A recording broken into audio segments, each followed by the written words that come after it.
Bharti news, सीधा, सटीक और निष्पक्ष। Good evening and welcome to Bharati News. I'm Vansh Vadhavan and let's have a look at the biggest news stories of the day, starting with national headlines first. In a significant diplomatic and strategic move, the government of India has summoned defense attaches from several countries, including the United Kingdom, for a high-level briefing on Operation Sindoor. The special briefing comes in the wake of the recent cross-border precision strikes carried out by the Indian forces as a part of Operation Sindoor, launched in retaliation to the April 22nd Pahalgamterror attack, which claimed lives of 26 innocent civilians. The operation has drawn global attention, and India's outreach to foreign military representatives outlines its intent to share accurate ground-level information and strategic context with key international stakeholders. The Prime Minister said Operation Sindoor is not just a name, but it's a reflection of feelings of millions of people of the country. Operation Sindoor is our unwavering commitment to justice. At least 14 people have died and 6 others have been hospitalized after allegedly consuming spurious liquor in the Majhita area of Amritsar in Punjab late Monday night. Police have launched a probe into the matter and have detained 4 people for questioning. 2 FIRs have been registered. The deaths have occurred in 5 villages, including Bhangali, Patalpuri, Mararikalan, Theraval and Talanwadi Ghuman.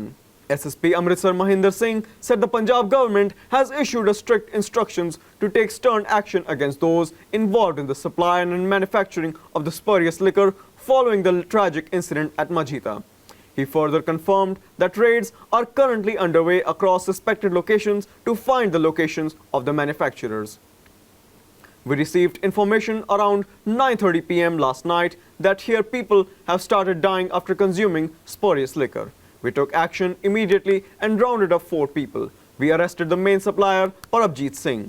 We interrogated him and found out about the kingpin supplier, Sahab Singh. We have rounded him up as well. We are investigating regarding which firm has bought all this.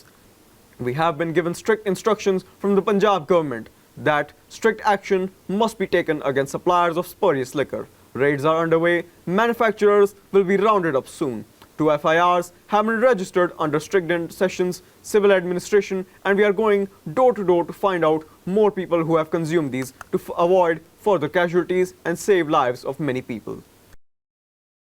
Jammu and Kashmir security agencies have put up posters of 3 terrorists involved in the Pahalgamterror attack that claimed the lives of 26 people, mostly tourists. Such posters were seen in different parts of southern Kashmir, including Shopian district. According to the posters, a bounty of rupees 20 lakh has been announced for information leading to neutralization of this terrorist. The poster also states that Kashmir is united in the war against Pakistani-sponsored terrorism. Earlier, security agencies released the sketches of 3 men suspected of being involved in the terror attack. The men, all Pakistanis, are Asif Fauji, Suleiman Shah and Abu Tala, officials said. They had code names Musa, Yunus and Asif and were involved in terror-related incidents in Poonch. 26 people, including 24 tourists, were killed when terrorists opened fire in Pahalgam on April 22, 2025. The horrific incident is the deadliest attack in the valley since the Pulwama terror attack in 2019. The dead included 2 foreigners and as many locals. The Resistance Front TRF, a shadow outfit of the banned Pakistani-based Lashkar-e-Taiba terror group, claimed responsibility for the attack. Coming to international news, amid heightened tensions between India and Pakistan following a deadly terrorist attack in Jammu and Kashmir's Pahalgam, a significant development has emerged. Sources reveal that Pakistan, fearing a strong retaliatory strike from India, reached out to the United States, claiming that India might target its nuclear facilities with BrahMos missiles. According to the reports, Pakistan contacted the Trump administration, expressing urgent concerns over a potential Indian airstrike and seeking mediation for a ceasefire. In response, U.S. National Security Advisor Marco Rubio held talks with the Indian External Affairs Minister S. Jaishankar on the matter. However, India firmly rejected the idea of a third-party mediation, stating that the issue was a bilateral matter. India conveyed to the U.S. that Pakistan should directly engage with India if it wants a ceasefire. US President Donald Trump on Monday claimed that India and Pakistan were on the verge of a nuclear war before a ceasefire agreement was reached amid the soaring tensions between the 2 nuclear-armed nations. Speaking at the White House, Trump asserted that had the 2 South Asian neighbors not agreed to de-escalate tensions, the world might have witnessed a devastating nuclear war that could have cost millions of lives. India and Pakistan were standing at the brink of a nuclear war, he said, expressing relief that a ceasefire was achieved just in time to avert the disaster. Notably, Trump's statement came just moments before the Indian Prime Minister Narendra Modi's scheduled address to the nation at 8 p.m. on Monday. In his address, Trump also praised the leadership of India and Pakistan, saying they were able to fully understand the seriousness of the situation. He stated that the United States would support both countries in a matter of trade. Trump also warned that if the conflict had not been halted, the US would not have extended any trade assistance. Coming to business news, BCE small cap company Man Infra Construction is expected to announce the first interim dividend of the financial year 2025 to 2026 soon. The EPC firm has informed exchanges that its board of directors will meet on May 20th, 2025 to consider and approve payment of the first interim dividend for the financial year 2025-26. Along with financial results for the quarter and year ended March 31st, 2025. The stock of the company ended the last trading session with a gain of Rs 9.45 or 6.31% at Rs 159.15 against the previous close of Rs 149.70.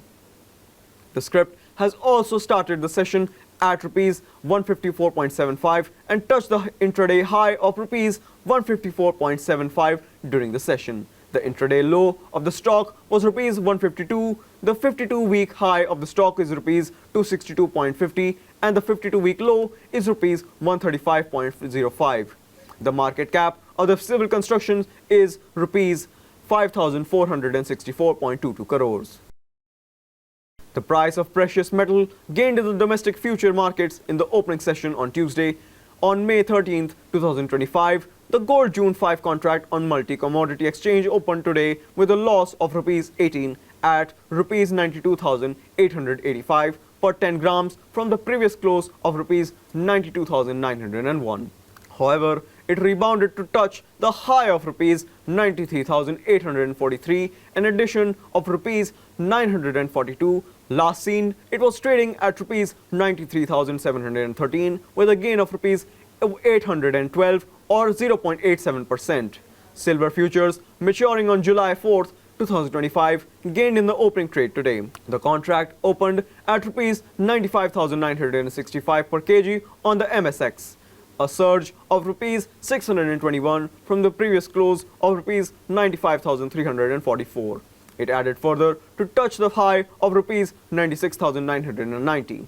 The last seen, it was trading at Rs 96,887, up by Rs 1,543 or 1.62% from the previous close.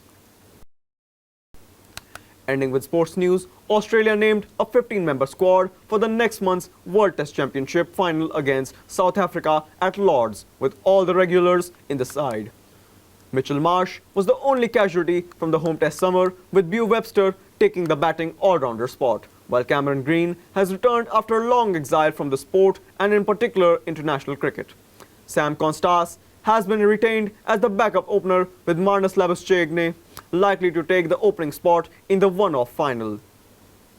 The team finished the WTC cycle with an impressive series victory in Sri Lanka following an equally strong summer in defeating India for the first time in decades, selection chair George Billy said. The IPL is set to resume later this week, on Saturday, with the dates being played around a bit, as compared to the original schedule. The Punjab Kings vs Delhi Capitals game has been kept intact, but it is not the first encounter on the resumption, as the Royal Challengers Bengaluru will take on the Kolkata Knight Riders in the first game of the last phase of 2025 edition of the IPL. Contrary to the reports suggesting that the tournament might be truncated just to 3 to 4 cities to restrict movement, 6 cities have been provided with the games, including Ahmedabad, Jaipur and Delhi. So that would be all. Thank you for joining us. Stay tuned to Bharti News for continuous coverage coming right up. Wishing you a good evening and a great night ahead. See you.